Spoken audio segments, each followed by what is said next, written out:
perspective. A U.S. missionary is being sued by mothers in Uganda who claim her medical facility under serving his children is responsible for the death of their children. How did an American missionary conduct medical work in Uganda without any qualifications? Renee Bach is being sued for allegedly operating a medical facility without a license, leading to the death of hundreds of children. That the Virginia woman contributed to the deaths of, they say, hundreds of babies. Renee Bach, the American woman in the eye of the storm, first came to Uganda in 2007 as an 18-year-old to do voluntary work at one of the hospitals. At the windswept Musisi landing site, a drab locale in Jinja, she would later in 2009 establish her own charity known as Serving His Children. The charity, according to documents, started as a community-based organization to deal with largely malnutrition, which continues to ravage districts in eastern Uganda. This later transformed into a medical facility. Uganda, according to a USAID demographic profile, is among the top 20 countries worldwide with a high burden of malnutrition, particularly undernutrition. Most of her patients were malnourished children in the sugar-growing belt areas of Busoga, which continues to grapple with food insecurity. Today, Renee and her charity are at the center of unsavory claims that hundreds of children died under their care.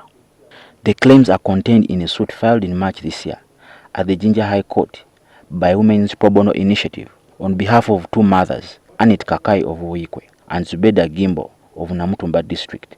The two women claim that their children died at Serving His Children's facility in Musisi, which was operating illegally in violation of children's right to life. Other allegations contained in the suit include violation of children's right to access adequate treatment, the right to health of the children, the right to be free from discrimination on the basis of race, socio-economic standing, and the right to dignity, freedom from torture, inhumane and degrading treatment. The applicants want court to outlaw the charity from Uganda and are demanding general damages. However, in the 551-page defense filed in May, Renee denies all the allegations. Her lawyers describe the allegations as preposterous.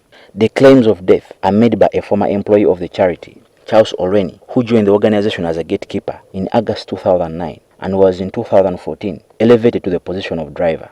Reene claims that during the 8-year period he worked with the charity, he ferried between 5 to 7 bodies per day, which translates into about 2,555 bodies annually, or 20,440 corpses during the 8-year spell he worked with the charity.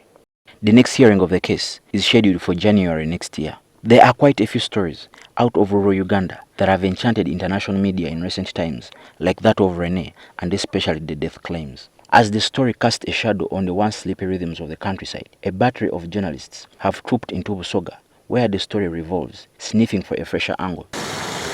Over the course of 2 months, we pitched camp in Busoga and Bugisu sub-regions to try to establish the facts. We started in Nabulefu village in present Namisindwa district, which was carved out of Manafa. Here, we located 6-year-old Masai Mawunda, whose family is not party to the suit, but alleges that certain people have been imploring them into suing Renee. Masai is 6 years old. However, he could be mistaken for a 4-year-old as a result of stunting. Masai's father, Israel Wangoli, says his son was admitted to a facility operated by Serving His Children, where a medical operation went wrong, leading to deformities.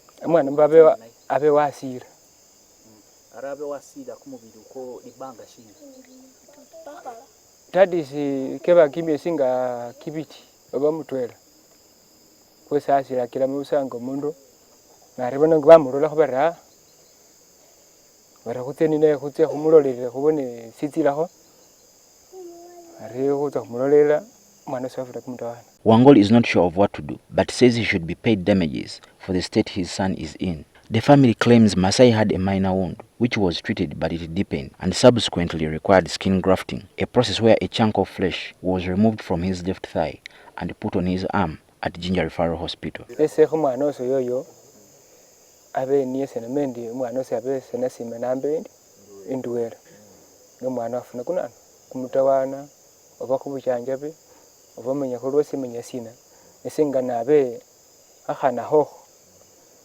Muhabesi mubula buna bula yi naho khabao ngomundu hakolovainge banyimuleki myaka kesa khumala 10 okhobala kinga no hakani henge fo hakani ga kore nisinga na mumbe ha pesa ke huli ndo mwana yoyo.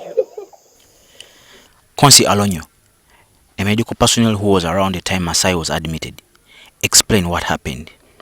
When they did skin grafting to that child and they came back, you see the grandma being someone old and what have you, how she was handling the child.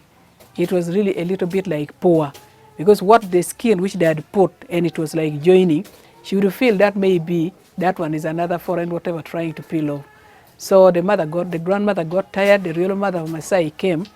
But Masai was a child of age, and when we look at how he was behaving, and we look at the mother, we just look like there is some abnormality. Today, Masai suffers from unknown cognitive complications, characterized by hitting his head hard on the floor to the extent that he bleeds. What is, however, not clear and requires medical expertise is to ascertain whether the previous treatment has a causal link to his current state. This, the family is blaming on Renee and her charity, while his family insists that he only had small wounds when he was first admitted to serving his children, then operating in Musisi, Jinja. Medical records dug up by NTV show that he was admitted in June 2013 with a swollen head, feet, eyelid, and an upper body larger than the lower part. Masai's grandmother, Angelina Kabui, stated on the medical forms that barely 2 weeks after he was born, he started shaking his head profusely. She, however, stated that she did not have proper records of the baby's parents to ascertain whether it was a genetic disorder. Today, Kabui blames the current state of his grandson on Renee Bach and her organization, which is vicariously liable to pay damages.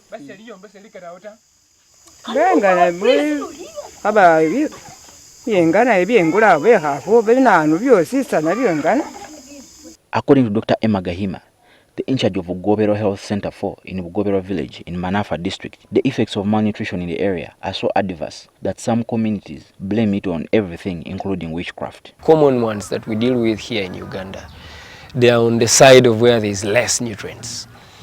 And these are the ones that are either swollen in a layman's language or, thin, wasted. So we commonly have quite a huge number here of children who are severely malnourished, with the swelling, as you've called it, we call it edema, and those that are severely malnourished without the swelling. And then we have those who are just moderately malnourished.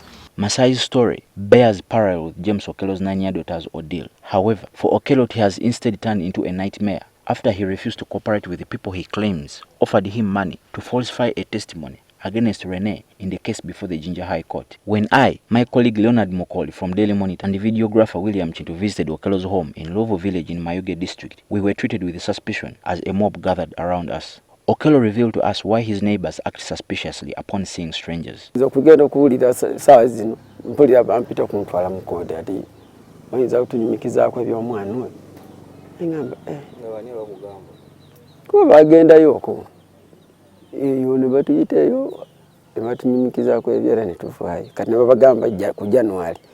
Kati ndikwesanga abantu bali kujeno abali ku side eri bali kujja kutomera butomizi amaka kukuba bifanani era juzi wali lwa mukaga sadi wiki era nabakola ki nebajja era mulirwana wangone yali batulugunya nnyo kuba abantu bonako abantu abakulu tebaliwo nebatulugunya nnyo chaimani wa mutala mulala naye yaleta wano abantu tategeza chaimani wafwe nzi mwenye tankubide ku simu. Okello revealed that the torment started in September last year after a call was placed to Patricia's mother to quickly travel to Jinja with her daughter for a meeting. She traveled to Jinja but deliberately left her daughter behind.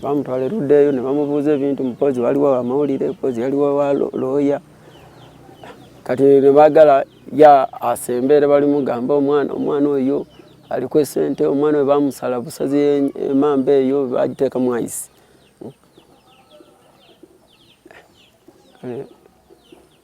Naye kali juzi wano balyoke bayiseewo ko naku nga 3 balyoke bakomewo bajje bakole fujje okukuba omwana ebifaananyi bali baagala kutuwa bukadde maka 2 tudde ku ludda lwabwe. Njinja, Patricia's mother, Jenny Amali, separately told NTV that the meeting attended by lawyers turned into an interrogation as they told her that they were suing Renee and wanted witnesses whom they were willing to pay. yogera otatya nagana mu abakazi baali babiri bankoba mbu balooya bankoba oti yogera era wano waliwo okulya n'okufuna muzungu wali ku makono ga gavumenti tuli muwabira era yogera iwe kyonayenda kyebanakola ki kyebanakuwa nze nadema nabakuba oti be okuba mu lwa Thomas bakuba omuntu okukaka okuwayo obudulizi bwotaidi abali kuingiza mu kikemo ky'amaani. We carried out an independent investigation into the matter before we could file a lawsuit against the lady. We had to look for the victims of and we were also enjoined to the case as representatives of the mother. Amali told Okello about what transpired, and they both agreed to cut all contacts if anyone ever calls back with such a proposal.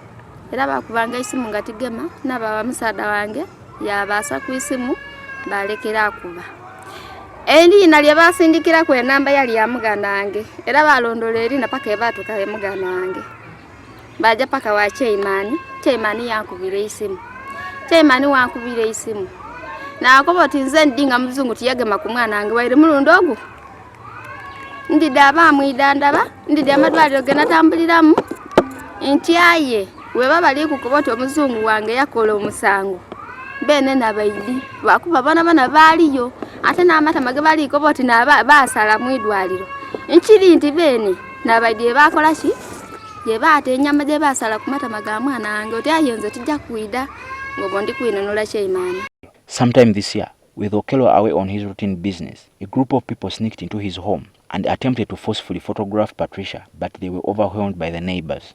Batulugunya nnyo Chairman wa mutala mulala naye yaleta wano abantu tategeeza Chairman waffe nze mwenye ntankubidde ku simu naye yalimbisa nti yankubidde simu. According to the neighbors' accounts, the strange men tagged with the local chairperson of a neighboring village in an attempt to erase all suspicion. But when the locals insisted on inviting the area local chairperson, the visitors became panicky. Revealing the details of his daughter's health condition, Okello told NTV that sometime in 2013, Patricia fell sick, and in a desperate search for medical assistance, they ended up at serving his children, which offered free treatment for malnourished children. At the charity, according to corroborated accounts, Patricia's condition did not improve, prompting Renee to book her into IHK in Kampala, where she was treated. However, during the several medical procedures that she underwent, including at Renee's facility, Patricia was left scarred. Medical files seen by NTV show that Patricia was treated 3 other times at the charity for mainly malnutrition-related complications, during which time Okello says it were other medical workers on duty, not Renee, who treated her. In Manafa, where Renee and her serving his children charity entered into a partnership with the district to provide malnutrition care at the Bugobero Health Center 4, the district's health officer, Gideon Wamasebo, complained about being sucked into the ongoing web of conspiracy. Dr. Wamasebo says Renee was touched by the plight of the suffering children in the area, offered funds to the district, which then offered qualified medical personnel. However, he reveals that the stories have been skewed to appear as if Renee herself was treating the patients. I don't have any evidence to that level, because she never treated, neither prescribed. She was only a funder. At Bugobero Health Center 4, Dr. Gahima says they have not registered any death, contrary to the claims. Deaths that have been mentioned, I don't know, I never worked in Jinja at that time, but I can say that those deaths seem to be very many, because if you calculate 7 to 10, let's say 7 per week, times 52 weeks in a year, times 8 years as what is written out, you're looking at around 2,000 plus deaths. That's a huge massacre. The Bugobero local council chairperson, Fred Mumia, also said the death claims are exaggerated. The misconception is under two. Remember, in Uganda we have many organizations that are willing to do the same. So they could use that opportunity to spoil the name. But for us, we could recommend that lady was doing well. And even now we want her to come back. A July 2019 police probe report revealed that both the claims and the case are propelled by another crowdfunding outfit known as No White Saviors Movement. The organization, founded by another American called Kelsey Nielsen and some Ugandans, claims it seeks to end white savior mentality in Uganda. But the police report casts doubt on such claims. The police report notes, I quote, "Our front desks are open for any formal complaint, but we have never received any complaint against serving his children. This allegation of 100 plus children reported dead is a hoax and intended to mobilize funds from well-wishers and sympathizers and is about blackmail. The ongoing court case in Jinja was trumped on serving his children to frustrate their efforts to continue their programs." Close quotes. The police report adds that, I quote, "No white saviors is not about justice, but rather a creation of a big emotional experience, thus sowing seeds of hate, complaint, and religion-based warfare and ethnicism amongst members of the local and the international community." However, in an interview with Al Jazeera in June, one of the founders of the organization, Olivia Alaso, defended their actions. I grew up in Jinja, and Jinja is like the epic center of white saviorism. There's so many white people in Jinja, they love Jinja, and because Jinja is a quiet town, anyone can do anything and just walk away, and no one is going to really monitor what you do. So I walked alongside growing up in Jinja, I worked in the NGO world in Jinja. I worked with Kelsey Nelson in Jinja, and I saw so much happening in Jinja. I saw adoption. I saw so much that needed to unpack. But then there was no way I would start up and, discuss this alone. The Minister of Health, Jane Ruth Acheng, earlier this year also tasked the Uganda Medical and Dental Practitioners Council to conduct an independent inquiry into the claims, but it found no evidence of the alleged deaths. For example, despite of the claim that hundreds of children died, only 2 deaths are documented in the suit, and questions in regard to medical causation remain unresolved. During our investigations, as we will detail in the second part next Sunday in Panorama, we established that the claims were sparked off after months-long strife between Renee and a group of aggrieved staff who were terminated earlier in 2017. The matter is now in court, but the fight between the two NGOs rages on. But the damage caused is felt by those on the ground. Frederic, Musisi, NTV Panorama.